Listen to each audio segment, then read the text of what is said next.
Ravi de vous retrouver encore une fois pour ce énième numéro de votre magazine Zoom Eco Live. Mesdames et messieurs, merci de nous renouveler votre confiance et bienvenue à tous. Au cours de cette édition, nous parlerons de marché d'échange et réserves internationales au 17 octobre 2025. Nous irons également au marché Fisher à Boma, situé dans la province du Congo central. Question de s'informer sur les différents prix des produits alimentaires dans cette partie de la République démocratique du Congo. Alors, je vous invite à suivre les nouvelles en bref et on se retrouve tout juste après pour la continuité de ce magazine. Débutons ces nouvelles en bref avec cette information. Les finances publiques congolaises ont affiché une performance relativement stable au mois de septembre 2025. Selon les données publiées par la Banque centrale du Congo, les recettes de l'État se sont établies à 3 278,6 milliards de francs congolais, soit une légère moins-value d'1,2% par rapport aux prévisions mensuelles de 3 317,2 milliards de francs congolais. Cette quasi-stabilité des recettes masque toutefois des évolutions contrastées entre les principales régies financières. Parlons cette fois-ci du gouvernement congolais qui s'attend à un déficit budgétaire mensuel de 765,2 milliards de francs congolais pour le mois d'octobre 2025 selon les projections contenues dans le plan de trésorerie de l'État. Les prévisions indiquent des recettes attendues autour de 1910,0 milliards de francs congolais contre des dépenses estimées à 2675,2 milliards de francs congolais. Ce déséquilibre devrait, selon les autorités, refléter la pression exercée par certaines obligations récurrentes, notamment le paiement des salaires, les frais de fonctionnement des institutions publiques et les subventions d'État. Autre information, la Direction générale des recettes de Kinshasa annonce avoir mobilisé environ 15 milliards de francs congolais au cours du premier semestre de l'année 2025, combinant ainsi les recettes fiscales et non fiscales de la capitale congolaise. Ce niveau de mobilisation marque une hausse de 16% par rapport à la même période de l'année précédente où les recettes s'élevaient à 12 milliards de francs congolais. Et on finit avec Equity BCDC qui a lancé ce jeudi 23 octobre 2025 à Kinshasa le compte Libanga. Cette solution bancaire innovante est non seulement simple et accessible, mais également conçue pour répondre aux besoins travailleurs du secteur informel en République démocratique du Congo. Fidèle à sa mission d'inclusion financière et d'accompagnement de toutes les catégories socio-économiques, Equity BCDC, à travers le compte Libanga, ouvre les portes du système financier à des millions de Congolais qui, jusque-là, n'avaient pas accès aux services bancaires traditionnels. Il s'agit entre autres des conducteurs des taxis-motos, maraîchères, petits commerçants, femmes de ménage, nounous, réfugiés ou encore personnes déplacées internes. De retour sur ces plateaux pour recevoir cette fois-ci la première intervenante. Elle, c'est Judith Unamaka qui revient un peu plus largement sur cette question des marchés d'échange et réserves internationales au 17 octobre 2025 ici en République démocratique du Congo. Elle sera avec nous juste après cette transition. C'est parti.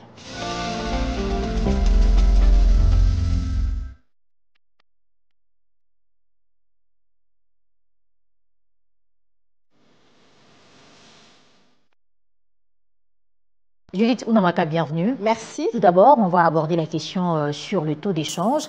Dites-nous, qu'est-ce qui s'observe sur le marché d'échange actuellement en RDC? Voilà, concernant la réactualisation du taux de change en RDC, commençons par l'officiel où 1 dollar revient à 2233 francs. En francs CFA se change à 3,94 centimes et 1 euro s'altère à 2590 francs congolais. Maintenant, prenons le cas du marché parallèle.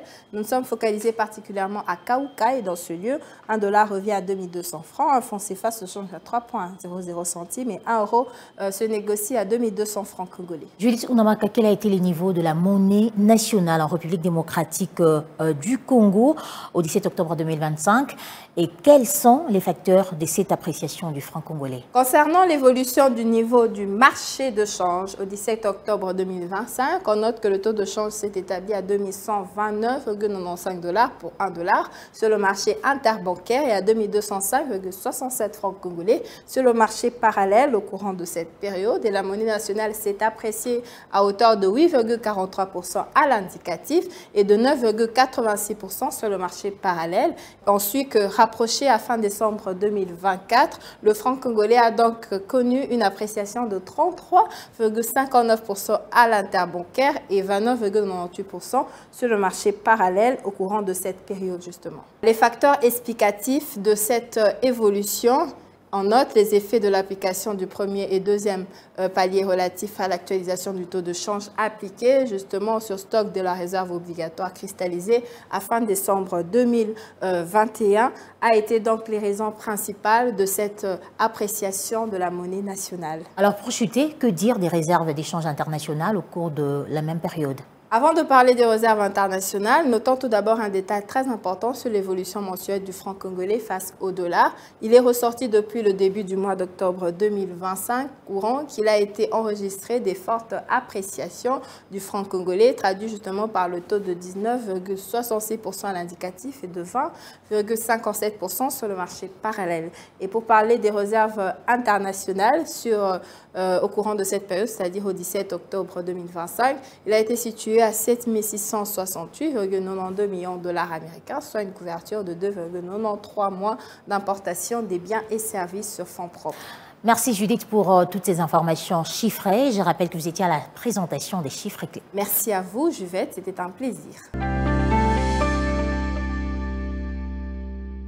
Mobilisation des régies financières au 4e trimestre pour atteindre les objectifs annuels en République démocratique du Congo. On en parlait tout à l'heure dans le dossier du jour qui sera présenté par Judith Piombo. Elle sera avec nous dans quelques instants.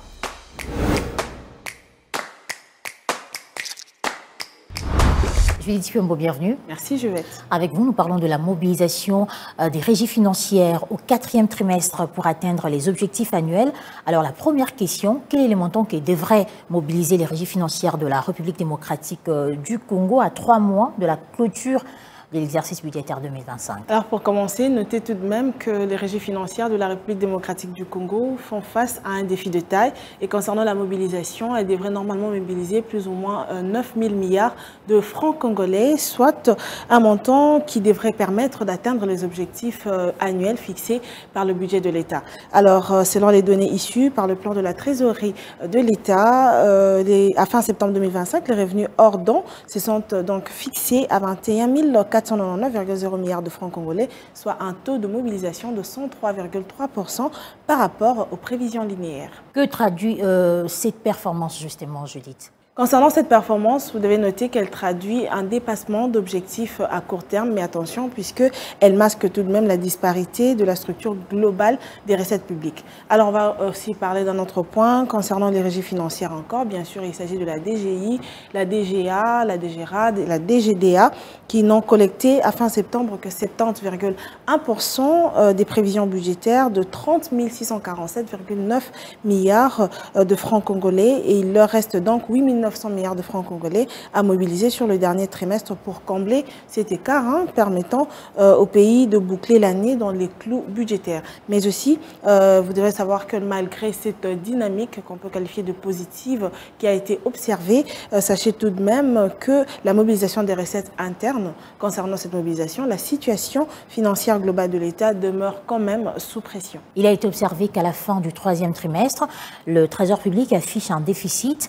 Qu'est-ce qui justifie ce déséquilibre et que faire justement pour stabiliser et maximiser la mobilisation des ressources internes? Ces déficits affichés par le Trésor public s'élèvent à 2 904,8 milliards de francs congolais, résultant d'un niveau de recettes et de dons de 21 944,0 milliards de francs congolais contre 24 848,8 milliards de francs congolais de dépenses, incluant ainsi les amortissements de la dette. Alors ce déséquilibre, comme vous l'avez souligné, illustre donc des tensions persistantes sur les finances publiques, mais ça ne s'arrête pas là. C'est dans un contexte économique marqué par des besoins croissants en matière des dépenses sociales et aussi d'investissement public.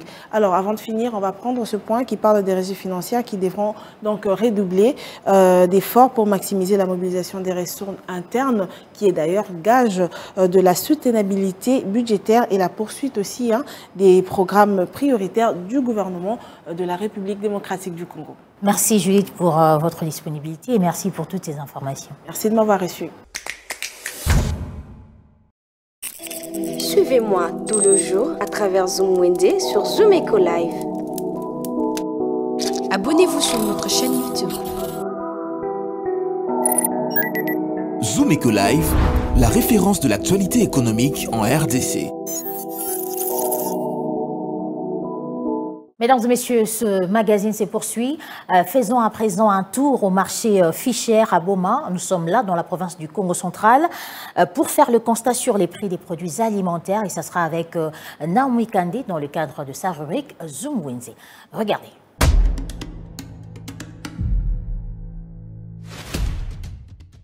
Débutons notre marché du jour avec 25 kg de semoule jaune qui coûte 48 300 francs.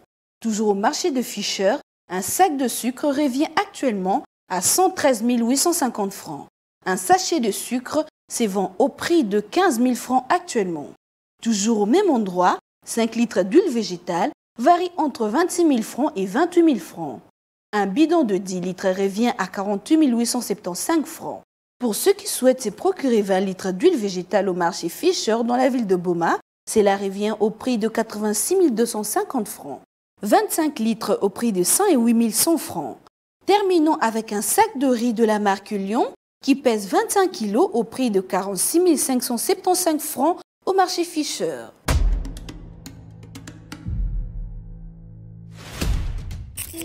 Les rendez-vous économiques, c'est dans l'agenda sur Zoom Eco Live. Abonnez-vous sur notre chaîne YouTube. Zoom Eco Live, la référence de l'actualité économique en RDC. Nous allons prendre cette fois-ci les différents rendez-vous économiques annoncés ici en République démocratique du Congo avec Adassa Grace dans la rubrique Agenda.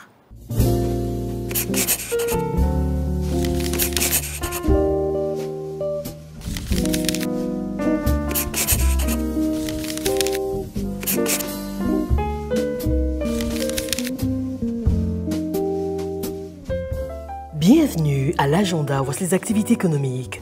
La deuxième édition du festival Fikin s'est ouverte ce 23 octobre 2025 à Kinshasa et va se poursuivre jusqu'au 26 octobre prochain. Rappelons également que la 5e matinée des agripreneurs, prévue ce 25 octobre 2025 à Kinshasa, aura bel et bien lieu sous les thèmes promotion de l'agripreneuriat en RDC, état des lieux, enjeux et perspectives.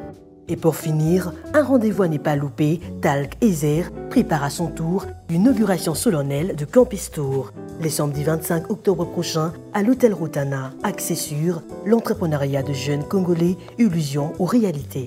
Merci de nous avoir suivis. Au revoir.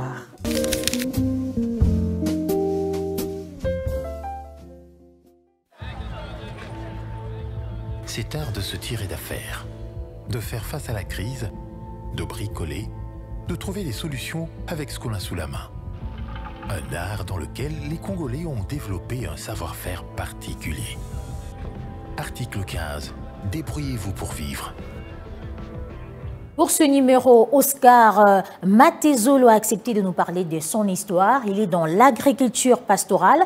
C'est un élément à retrouver dans Article 15, réalisé par Junior Bolamba. Regardez. Débrouillard jamais, jamais, jamais. Débrouillard jamais, jamais, jamais. Débrouillard jamais.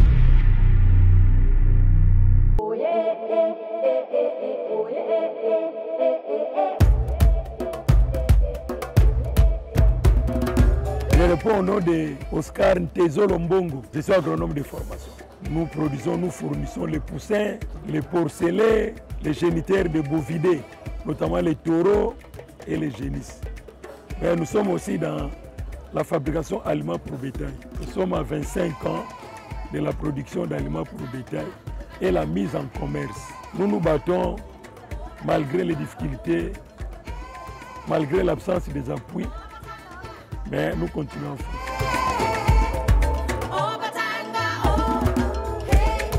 L'avantage de ce que j'ai fait, ça m'aide à soutenir les études de mes enfants. Et d'ailleurs, moi-même aussi, je suis étudiant. Donc, je paye les frais académiques. C'est ça le premier avantage. Le deuxième avantage, ça me donne l'occasion d'être connu. Peut-être un jour, quand je mourrai, les cercueils seront achetés par les producteurs agricoles. Et beaucoup d'autres avantages encore. Nous contribuons au développement de ces pays.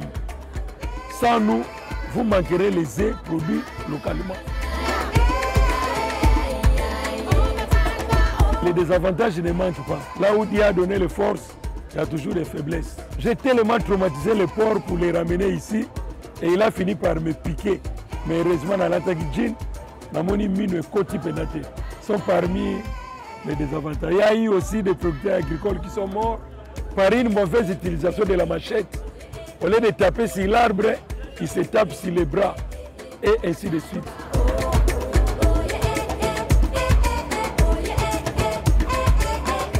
La population, nous leur demandons de consommer les produits agricoles produits sur place. Là, du moins, ils ont confiance que nous sommes leurs frères congolais. Nous pouvons produire des produits qui peuvent satisfaire aux besoins des Congolais. Contrairement aux produits qui viennent d'ailleurs, où on ne connaît pas la traçabilité, on ne connaît pas la technologie utilisée, on ne connaît pas ceci, on ne connaît pas cela. Nous encourageons les parents d'envoyer les enfants dans l'enseignement technique agricole et voir aussi dans l'enseignement agronomique. Et peut-être aussi que les enfants puissent pousser plus loin, devenir des docteurs en sciences agronomiques. L'autorité qui nous écoute dans les différents niveaux, qu'ils puissent penser à nous, que nous battons encore pour produire tant ça peut les produits agricoles. Puisque ce n'est pas facile, surtout avec toute la concurrence actuelle.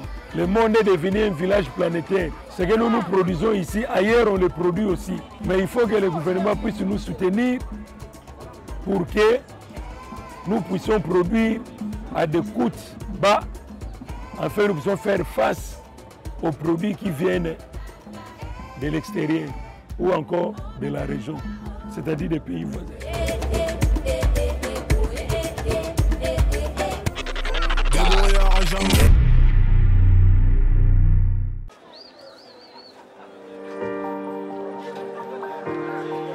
Dans les détails du marché, nous avons appris à vous connaître, à vous comprendre et vous apporter plus de lumière.